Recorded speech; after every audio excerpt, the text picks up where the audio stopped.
Alrighty, so this is my old CV axle, and as you can see, you know, it wasn't leaking or anything, but it just looked a little worse. Actually, I'm sorry, it did need to be replaced because you can see where there's grease coming out of that boot there.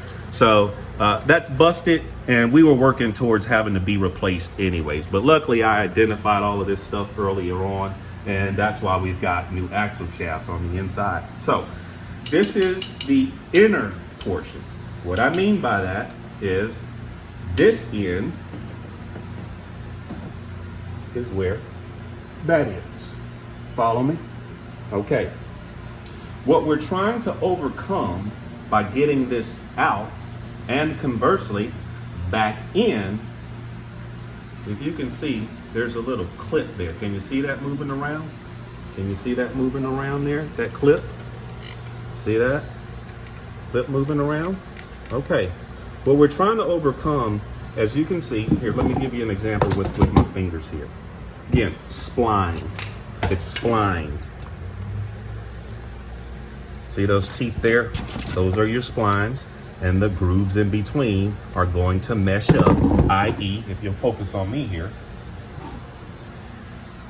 if we had teeth butting together, it's not gonna go in. We turn it, that's what we mean. Those grooves and teeth need to mesh up when we go and put it back in. So, in the same manner that we've kind of got a little separation here, it's about the same way. When we go and put this CV axle back into our differential, okay, that's where I'm shining my light. We need to make sure that our grooves and splines mesh so that we don't damage anything, specifically the differential. Or again, just kind of making a quick note to different cars. If you have a front wheel drive car, then you've got a trans axle, because the transmission is now in the front of your engine and it's driving these CV axles, and you certainly don't want to damage your transmission. So all of that to say, what we're trying to overcome is getting this little clip portion here over its hump, if you will, and it takes a good deal of force. I've seen some instances where CV axles have been pulled out, you know, by hand, very few, like I said, some, and then by kind of slamming them back in. I don't necessarily prefer, because again, we don't want to cause any more damage, and especially to differentials or transmissions. So, like I said, we have a tool, what's called a slide hammer. It's kind of almost, if you imagine a little clip here. Does that make sense? Over this portion here, and just start slide hammering back. Eventually it's gonna come out. I don't have time to wait for one of those tools on order, or maybe it's not the right thing, because not all CV axles are the same. So instead of a slide hammer, we're gonna create ourselves a slide rope with our BFH. Did I say that right? Big BFH, perfect. Let me show you what I'm talking about here.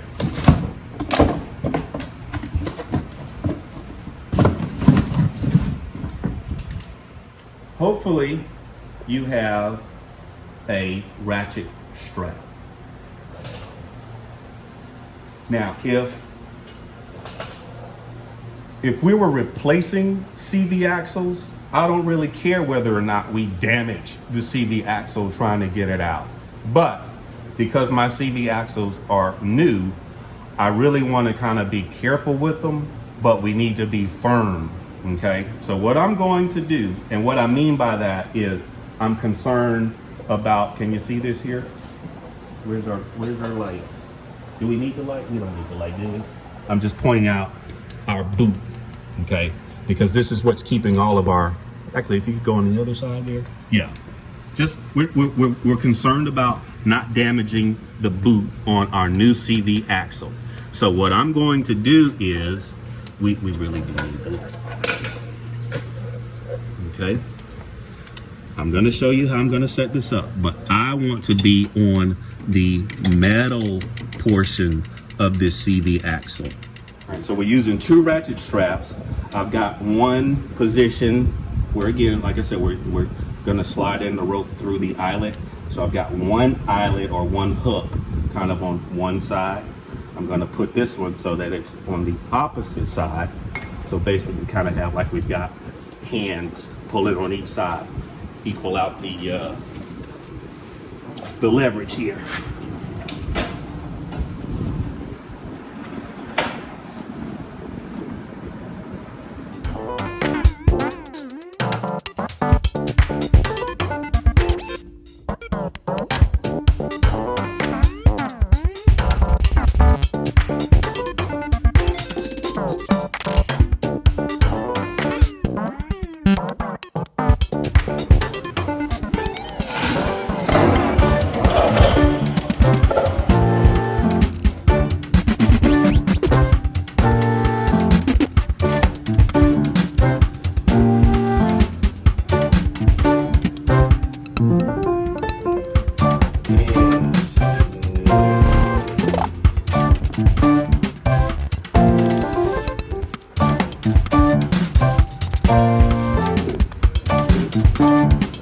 Hey Julian, since you're possibly not gonna make a video of you putting the truck back together, how the hell are we gonna get the CV axle back in?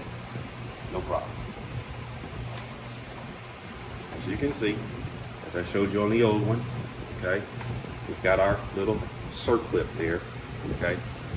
So, if you will, as I said, when you go and insert this back into the differential, if it stops, you're gonna slightly turn it. Again, take my clothes off. We're doing that, it's not in there. When we turn it slightly, we wanna see that. You're gonna see a distinct additional, okay, now. So in the same manner that we use this metal portion here to slap down on, we're gonna do our best to now get our ratchet strap just on the cusp of where this securing band is, okay? Because what we're looking for is that this cinches down. Are we following me so far? I hope so. Because on the subframe, I'm just gonna point to the area. I'm not gonna ask my brother to come down here with me.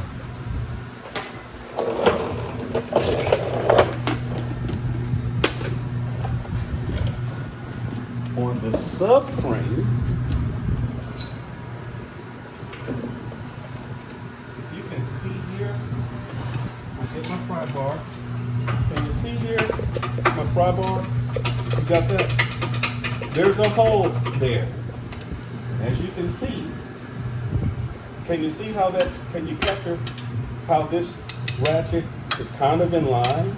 See what I mean? Even though the CV axle isn't in the differential, you can see that this strap is in line with it, right? Fair enough. All right. Coming back out.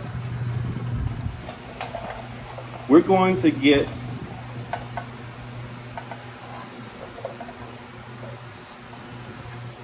enough leverage. You see how I'm pulling there? See how it's not coming off? Okay. We're going to get enough leverage to get our ratchet, and hopefully you know how to use a ratchet, okay? We're going through our ratcheting device, and then we're just gonna, obviously you're gonna pull out as much slack as you possibly can. We're gonna ratchet it. When you feel like you can't go anymore, try to go one more, all right? Then, if you'll hand me the pry tool there, sir, all right? What we're gonna do is try to, can you see that? How my pry tool, that's what we're working on. That little lip there. And we're just gonna get our BFH, our persuader, and tap it in. That ratchet is gonna help overcome this clip trying to seat itself into its groove. Does that make sense? Okay. Rewind it, help it make sense to you, but I think you can see the mechanics of it. So essentially, the same way we took it out with our makeshift slide rope, it's the same way we're going to put it back in, but we need to just kind of help send it home with a tap. A few taps.